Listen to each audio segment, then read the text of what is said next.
Doctor ortho Ayurvedic oil and capsule. अब दर्द भी घुटने टेकेगा।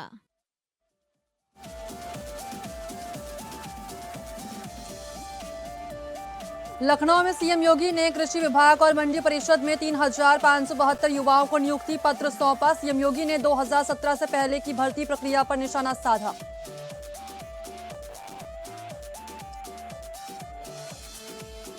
लखनऊ में यूपीएसएससी छात्रों ने उप मुख्यमंत्री ब्रजेश पाठक के आवास पर किया प्रदर्शन। सैकड़ों की संख्या में पहुंचे छात्रों ने हाथों में तख्ती और बैनर लेकर दर्ज किया विरोध। डिप्टी सीएम ने प्रदर्शन कर रहे अभ्यर्थियों से की बातचीत। कमीशन के चेयरमैन को छात्रों की समस्याओं का जल्द समाधान करने का दिया निर्देश। स्कूल में हिजाब पर इलाहाबाद हाईकोर्ट का बड़ा फैसला। स्कूल में स्कार्फ या हिजाब पहनने की अनुमति नहीं। कोर्ट ने कहा ड्रेस कोड पंथ निरपेक्षता को मजबूत करने वाला। हिजाब पहनना इस्लाम की अनिवार्य धार्मिक प्रथा नहीं। हाईकोर्ट के फैसले के बाद सियासी बयानबाजी तेज।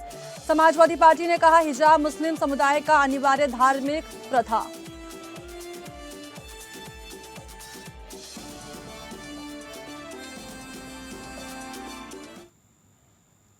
नमस्कार, एक दिल दहला देने वाली खबर के साथ मैं हूं डॉक्टर प्रसून।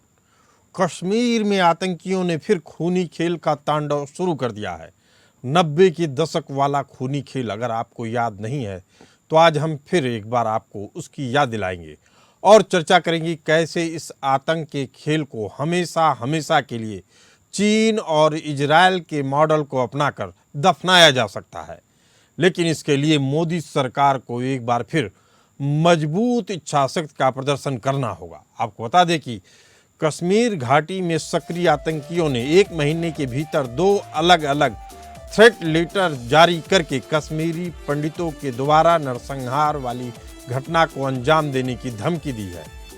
पहला पत्र अगस्त के शुरुआती हफ्ते में आया जिसमें रेवेन्यू डिपार्टमेंट में काम करने वाले कश्मीरी पंडितों के नाम और फोन नंबर थे। इसके ठीक बाद 23 अगस्त 2026 को दूसरे पत्र को आतंकी संगठन यूनाइटेड लिबरेशन काउंसिल, जिसे खुफिया एजेंसियां लश्कर तैयबा का ही एक छद्म संगठन मानती हैं, ने जारी किया। इस पत्र में करीब आधा दर्जन कश्मीरी पंडित कर्मचारियों के नाम, उनके घर के नंबर, निजी मोबाइल नंबर और उनकी गाड़ियों के रजिस्ट्रेशन नंबर तक दर्ज थे। इतनी गोपनीयता और व्यक्तिगत जानकारी आतंकियों के पास पहुंचने से कश्मीरी पंडितों वाले संगठन जैसे ऑल पीएम कश्मीरी पंडित अलायंस और all PM package employees forum और कश्मीरी पंडित संघर्ष समिति में हड़कंप है। धमकी में विशेष रूप से उन कश्मीरी पंडितों को गद्दार और पाखंडी कहा गया है जो जम्मू या देश के अन्य हिस्सों में विस्थापित हो गए थे और अब पीएम रोजगार पैकेज के तहत घाटी में वापस आकर नौकरी कर रहे हैं। जिन कर्मचारियों के नाम सीधे तौर पर इन थ्रेट लेटर्स में आए हैं, जम्मू कश्मीर सरकार ने एहतियात के तौर पर उन्हें 25 अगस्त 2026 तक कार्यालय न आकर वर्क फ्रॉम होम करने की अनुमति दे दी है।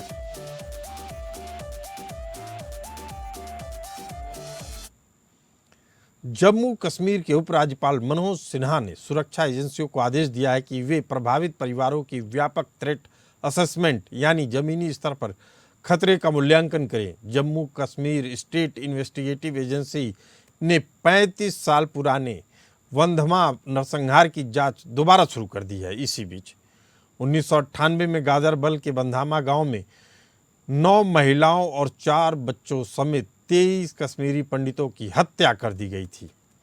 आपको बता दें कि कश्मीरी पंडित संगठनों ने इसे प्रशासनिक स्तर पर एक गंभीर सुरक्षा चूक करार दिया। इसी साल जुलाई में 2 प्रवासी मजदूरों की भी हत्या कर दी गई थी। दरअसल राजस्व और शिक्षा जैसे सरकारी विभागों द्वारा कश्मीरी पंडित कर्मचारियों की तबादला सूचियां और आधिकारिक डेटा जारी किया गया।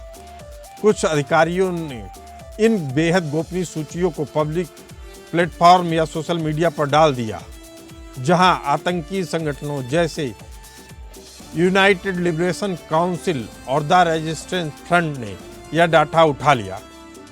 सुरक्षा एजेंसियों का अंदेशा है कि सरकारी विभागों में मौजूद कुछ स्थानीय संपर्ककर्ताओं और आतंकियों के मददगारों ने भी कर्मचारियों के निजी गाड़ियों के नंबर और उनके वर्तमान ठिकानों की सटीक टोर लेकर आतंकियों तक पहुंचा दी। गृह मंत्रालय और जम्मू कश्मीर के उपराज्यपाल मनोज सिन्हा के निर्देश पर साइबर सेल और खुफिया एजेंसियों ने एक उच्च स्तरीय समयबद्ध जांच शुरू कर दी है। इसके साथ ही जम्मू कश्मीर नरसंहार की घटनाओं की दोबारा जांच शुरू कर दी गई है जो पहले हुई थी। 1998 में गाजरबल के बंधामा गांव में 9 महिलाओं और 4 बच्चों समेत 23 कश्मीरी पंडितों की हत्या की जांच अब तेजी पकड़ ली है। इसके अलावा एसआईए ने कश्मीरी पंडितों की हत्या दशकों पुराने कई मामलों को दोबारा जांच के लिए खोल दिया है। इसमें नेता टीका लाल, जस्टिस नीलकंठ और नर्स सल्ला भट्ट मर्डर केस भी शामिल है। सूत्रों के अनुसार एसआईए इन मामलों में शामिल आतंकवादियों, ओवरग्राउंड वर्कर्स और उनकी भूमिका का पता लगाने की कोशिश कर रही है। कश्मीर घाटी में कई जगह छापे भी मारे जा रहे हैं।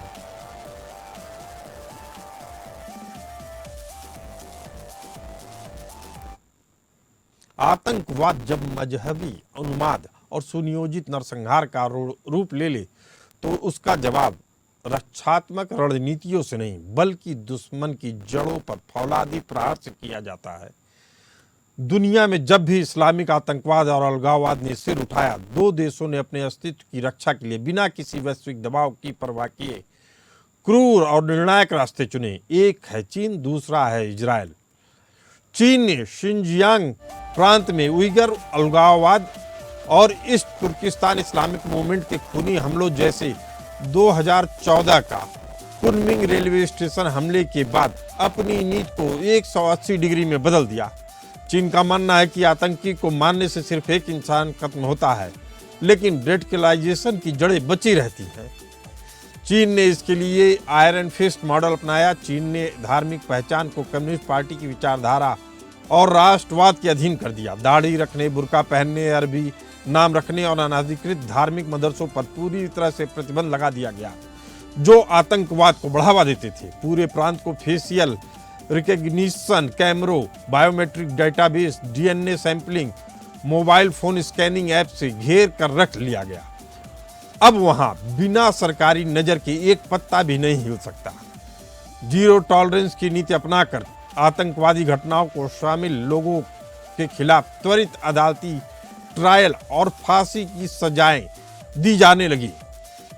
इजरायल भी इसी तरीके की नीतियां अपना रहा है। हमास, हिजबुल्लाह, इस्लामिक जिहाद जैसे संगठनों से इजरायल चारों तरफ घिरा हुआ है। इजरायल का सिद्धांत रक्षा करना नहीं बल्कि खतरे के पैदा होने से पहले ही उसे नष्ट करना है।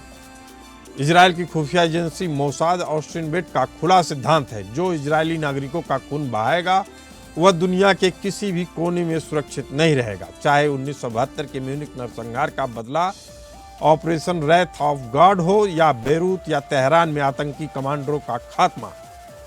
आतंकी हमलों में शामिल आतंकियों के घर को तुरंत बुलडोजर से ध्वस्त कर दिया जाता है। उनके परिवारों के कानूनी अधिकार, वर्क परमिट और वित्तीय संपत्तियां जब्त कर ली जाती हैं ताकि आतंकी बनने की भारी भरकम सामाजिक और पारिवारिक कीमत चुकानी पड़े, जिसके कारण से इजरायल के अंदर आतंकवाद अब दम तोड़ चुका है। इजरायली डिफेंस फोर्सेज को हॉट परस्यूट यानी सीमा पार पीछा करने और खतरे को देखते ही न्यूट्रलाइज करने की पूर्ण ऑपरेशनल आजादी है और उन देशों पर भी कार्रवाई होती है जो इन्हें संरक्षण देते हैं। आतंकियों को गोली मारने के अलावा लॉजिस्टिक नेटवर्क को ध्वस्त करना भी बेहद जरूरी है। जो भी स्थानीय व्यक्ति आतंकियों को शरण, भोजन या रेकी की सुविधा दें, उनकी चल अचल संपत्ति को युद्ध स्तर पर कुर्क कर लिया जाए। चीन और इजरायल की सरकारों का मानना है कि नैतिकता की बात केवल नैतिक लोगों के साथ होनी चाहिए, आतंकवादियों के साथ नहीं। इसी मुद्दे पर चर्चा करने के लिए हमारे साथ मौजूद हैं उमेश चतुर्वेदी जी, वरिष्ठ पत्रकार, तस्लीमा अख्तर एक्टिविस्ट और भूषण दीवान जी, डिफेंस एक्सपर्ट। आप तीनों मेहमानों का बहुत बहुत स्वागत है। भूषण दीवान जी, पहला सवाल आपसे। अनुच्छेद 370 हटने के बाद घाटी में शांति और विकास के सरकारी दावों के बीच हाइब्रिड टेररिज्म और रणनीतिक नरसंहार की साजिशों को पूरी तरह कुचलने में सुरक्षा एजेंसियां कहां चूक रही हैं?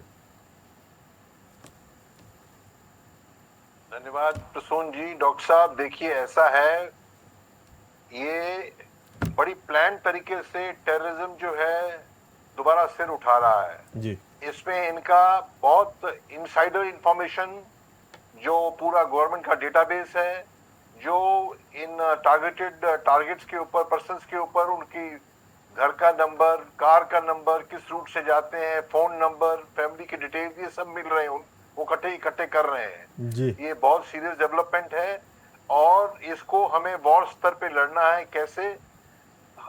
हर एक को टेररिस्ट को आइडेंटिफाई करने के लिए या टेररिस्ट के हेल्पर को आइडेंटिफाई करने के लिए हम सभी पे गोलियां नहीं चला सकते। हमने काम करना है, चीन से ये सीखना है कि डिटेल्ड सर्वेलेंस हो और जो एजेंसियां, मल्टीपल सर्विस एजेंसीज हमारे साथ 5-6 पॉइंट हैं, मल्टीपल सर्विस एजेंसीज हैं, काम कर रही हैं। इंटेलिजेंस सर्विस की एजेंसी, इंटेलिजेंस ब्यूरो कर रहा है, रॉ कर रहा है, एनआईए कर रहा है, ये के गवर्नमेंट की इंटेलिजेंस कर रही है, मिलिट्री इंटेलिजेंस कर रही है, पुलिस का डेटाबेस है। इनकी बढ़िया इंटीग्रेशन हो, एआई के बेस पे हो, काम चले है।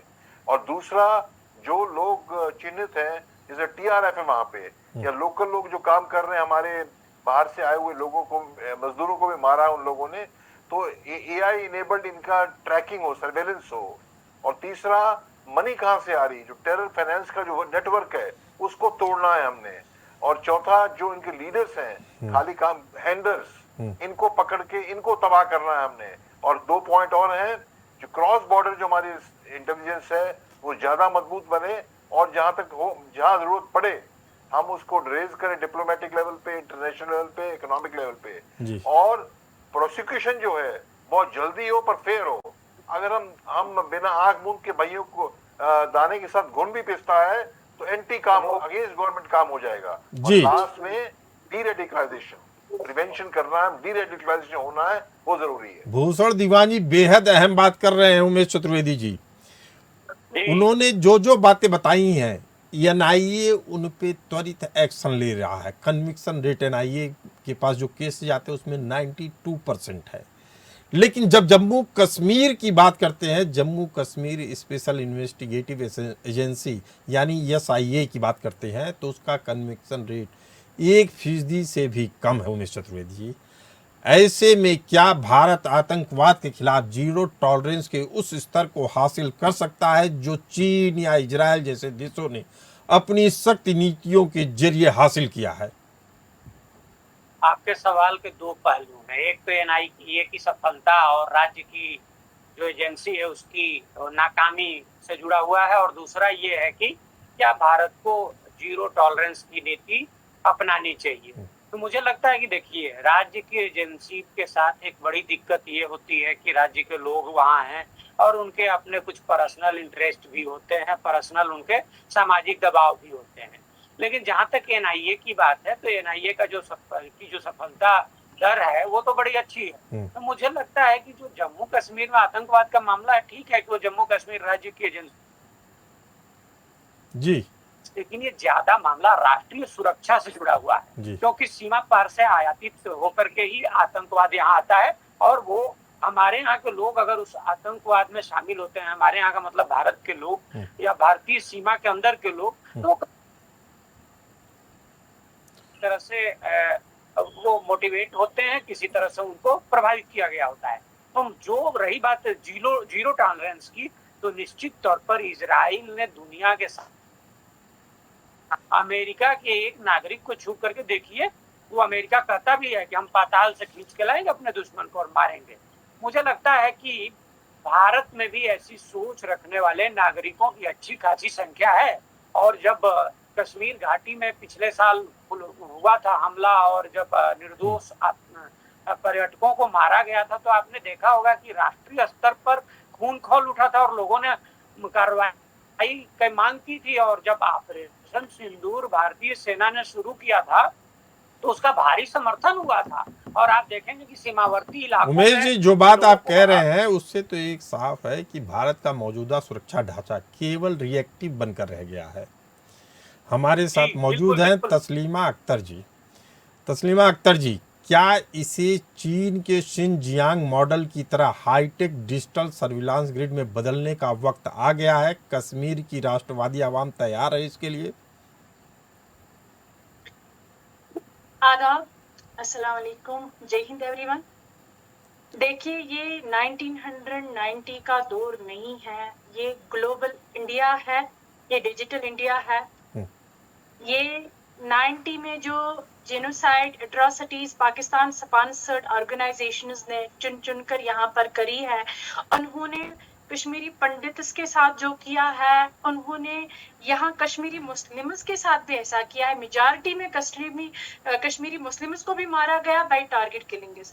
मैं कहती हूँ, चाहे एलईटी ने जो जन्म दिया है न्यू ऑर्गेनाइजेशन को, यूएलसी को, यूनाइटेड लिबरेशन काउंसिल को, उन सब की, चाहे हिजबुल मुजाहिदीन है, चाहे जैश ए मोहम्मद है, चाहे लश्कर तैयबा की तंजीम की ऑर्गेनाइजेशन जो न्यू जन्म देने वाली ऑर्गेनाइजेशन है, उन सब की थ्रेट्स हमारे जूते के नोक पर हैं। हम अपने वतन की मिट्टी के लिए जान देने वाले हैं और अपने वतन में अपने कौम के लिए अमन को कायम रखने वाले लोग हैं। हमें जरा सा भी फर्क नहीं पड़ रहा है जो उन्होंने इन पंडित कम्युनिटी को अभी थ्रेट करा है, उनके घर की मतलब प्रीवियस, उनकी सारी प्रीवियस डिटेल कहीं से हासिल करी है। मैं ये कहना चाहूंगी अपनी इंडियन गवर्नमेंट को उस पर प्रॉपर तरीके से इन्वेस्टिगेट होना चाहिए। तस्लीमा अख्तर जी, एक बड़ा सवाल है कि ओवरग्राउंड वर्कर्स जो होते हैं, जो कहा जाता है स्थानीय स्तर पर इनको मदद मुहैया करवाते हैं, और उनके साथ एक हाइब्रिड आतंकवाद शब्द जुड़ा हुआ है, जिसमें वह सामान्य तौर पे तो आम नागरिक की ज़िंदगी जी रहे होते हैं, लेकिन जब आकाओं का पाकिस्तान से फ़ोन आता है तो वह असली रूप दिखाते हैं आतंकवाद का। ऐसे लोग कहाँ पनप रहे हैं और उन पे क्यों नहीं उनको आइडेंटिफाई किया जा रहा है? जी तस्लीमा जी। देखिए, ऐसी बात नहीं है, समय लगता है। आपको पता, वो चोरों की तरह घुसपैठ करता है, उनकी कोई आइडेंटिटी, वो रियल आइडेंटिटी से आते नहीं है यहाँ पर, ठीक है। और फिर भी हमारे operation Sindoor Jammu and Kashmir से ही, स्पेशली कश्मीर रीजन से शुरू हुआ है और स्टाफ भी उसको कश्मीर ही करेगा। वो नॉन स्टाफ ऑपरेशन सिंदूर है। वो गीदर जो धमकियां वहां पर दे रहे ना, हम ऐसे गीदर ऑर्गेनाइजेशनों से डरने वाले तस्लीमा जी, आपके जज्बे को सलाम है, हिंदुस्तान आपके जज्बे को सलाम करता है, लेकिन वक्त कर रहे हैं कश्मीर घाटी को आतंकी दोबारा लहूलुहान करना चाह रहे हैं, लेकिन इसको पूरी तरीके से कैसे खत्म किया जाए, आतंकी घटनाओं को, आतंक को और आतंकी सोच को कैसे खत्म किया जाए, इस पर चर्चा कर रहे हैं। हमारे साथ मौजूद हैं कमांडर भूषण दीवान जी, डिफेंस एक्सपर्ट के तौर पे। कमांडर भूषण दीवान जी, घाटी में बेगुनाहों को टारगेट करके हत्याओं के पीछे का असली मास्टरमाइंड पाकिस्तान की सेना है या कश्मीरियों जो पीओके के जरिए कश्मीरियों को बरगला कर उनके तथाकथित इस्लाम का नाम लेकर उनके आका हैं, जो भारत की धरती को आग में झुलसाने का काम कर रहे हैं? ऐसे में क्या भारत को एलओसी के पार बैठे आतंकी आकाओं के खिलाफ इजराइल जैसी प्रीएम्प्टिव स्ट्राइक नीति अपनानी चाहिए? डॉक्टर साहब, हमें पूरे इकोसिस्टम को तबाह करना है। जो इनके आका बैठे हैं अक्रॉस द बॉर्डर पाकिस्तान में, जो हैंडलिंग कर रहे हैं, तो एकदम उनके हैंडलिंग से या उनके कुछ सिक्स सेंस से काम नहीं होता है। पूरा जो इकोसिस्टम है, जो हाइब्रिड मॉडल आपने कहा, बहुत अच्छा बताया। जो टीआरएफ जो संस्था है, द रेजिस्टेंस फ्रंट, जैसे आजकल आम युद्ध में साधारणता जो युद्ध होता था बड़े बड़े हवाई जहाजों और मिसाइलों से, वो ड्रोन में बदल गया है। ये ड्रोन वाला काम है, टीआरएफ ड्रोन वाला काम है। मतलब क्या करते हैं ये? ऐसे जो लो प्रोफाइल बंदे हैं, जिनका रिकॉर्ड भी बड़ा, सिटीजन, कश्मीर के सिटीजन, पैसे के बलबूते पे उनको वर्गला के, धर्म के बलबूते पे उनको वर्गला के, लिमिटेड उनका अच्छा प्रोफाइल है, पुलिस में रिकॉर्ड नहीं है और सस्पेक्ट कोई नहीं करता है, उनसे सारा डेटा लेके उनको तैयार कर रहे हैं। ये हैंडलर, ये ड्रोन की तरह सिक्रेटिव काम कर रहे हैं। तो बड़ा भारी इकोसिस्टम है, रिक्रूटर, फाइनेंसर, उसको ब्रेन वॉश करने वाला, और इंफॉर्मेशन जैसे अभी कलेक्ट हुई है, मोबाइल नंबर तक मिल गए लोगों को, कार नंबर तक मिल गए, अंदर खाने लोग जो ऑफिस में बैठे हैं वो दे रहे हैं। तो बड़े शटल तरीके से, गुम छुप तरीके से ये काम किया जा रहा है। हमें इस इकोसिस्टम को तोड़ना है। इकोसिस्टम को तोड़ना है भूषण दीवान जी, तोड़ने की बात सभी करते हैं, लेकिन कैसे? चीनी मॉडल या इजरायली मॉडल? बहुत अच्छा। क्षमा करें, दोनों मॉडल जो हैं वो ऐसा है कि मक्खी को मारने के लिए हथौड़ा फेंक लगाया जा रहा है, सभी को मार दो, सभी को रगड़ दो, कि बुलडोजर अप्रोच ठीक नहीं।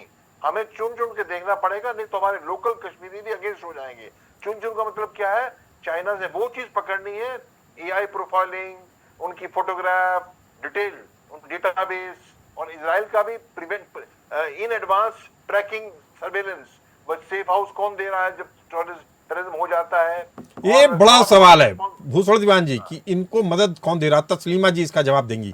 आतंकियों को पनाह, रसद, रेकी मुहैया कराने वाले स्थानीय ओवरग्राउंड वर्करों के खिलाफ क्या कार्रवाई केवल कानूनी मुकदमों तक सीमित रहनी चाहिए, या इजराइल की तरह उनकी संपत्तियों का त्वरित ध्वस्तीकरण या बुलडोजर चलाकर और उनके पूरे परिवार को इसका खामियाजा उठाना पड़े, और उनका आर्थिक रूप से उनकी आर्थिक रूप से जो ताकत है उसको खत्म करना जरूरी हो?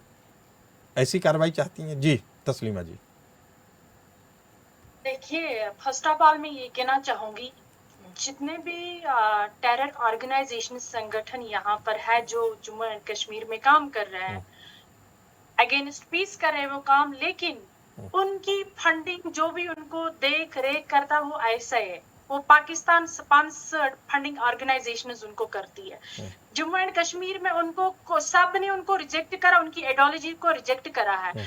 अब जो यहाँ से मतलब OGW टाइप हो या जो एक्टिव टेररिस्ट है जम्मू कश्मीर से, उसको डायरेक्टली जो भी उसके साथ कानून कहता है करने को वो करो, लेकिन उनके फैमिलीज भी कहाँ पर इनोसेंट होते हैं, उनके फैमिलीज को नहीं पता होता है। उनको ऐसे लटका दो ताकि पूरी दुनिया तरस खाए, पूरी दुनिया देखे हालत की। ये ग्लोबल इंडिया है, ये ग्लोबल इंडिया है। उस ग्लोबल इंडिया के साथ सबको जुड़ना होगा तस्लीमा जी। ऐसा नहीं हो सकता है कि आपका बेटा आतंकवादी निकल जाए और आप कहिए मुझे पता ही नहीं था। इसकी नकेल तो पहले दिन से लगानी होगी। उमेश चतुर्वेदी जी, क्या अब भारत भी इस्लामिक आतंकवाद को खत्म करने के लिए चीनी मॉडल की तर्ज पर नीतियां बनाने के लिए तैयार बैठा है, या अभी कुछ और वक्त लेगा और हमले झेलेगा?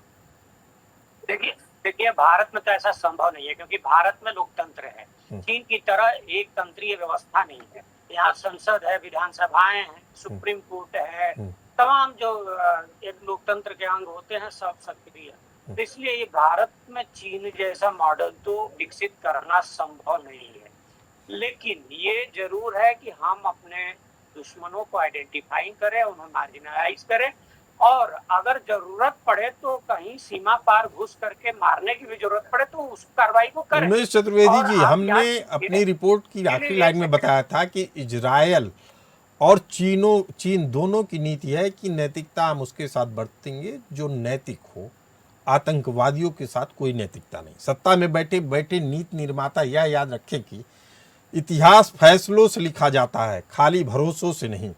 अगर सरकार वास्तव में जीरो टॉलरेंस को एक जुमले से बदलकर जमीन पर हकीकत में उतारना चाहती है तो उसे कूटनीतिक संकोच, राजनीतिक नफा नुकसान के दायरे से बाहर निकलना होगा।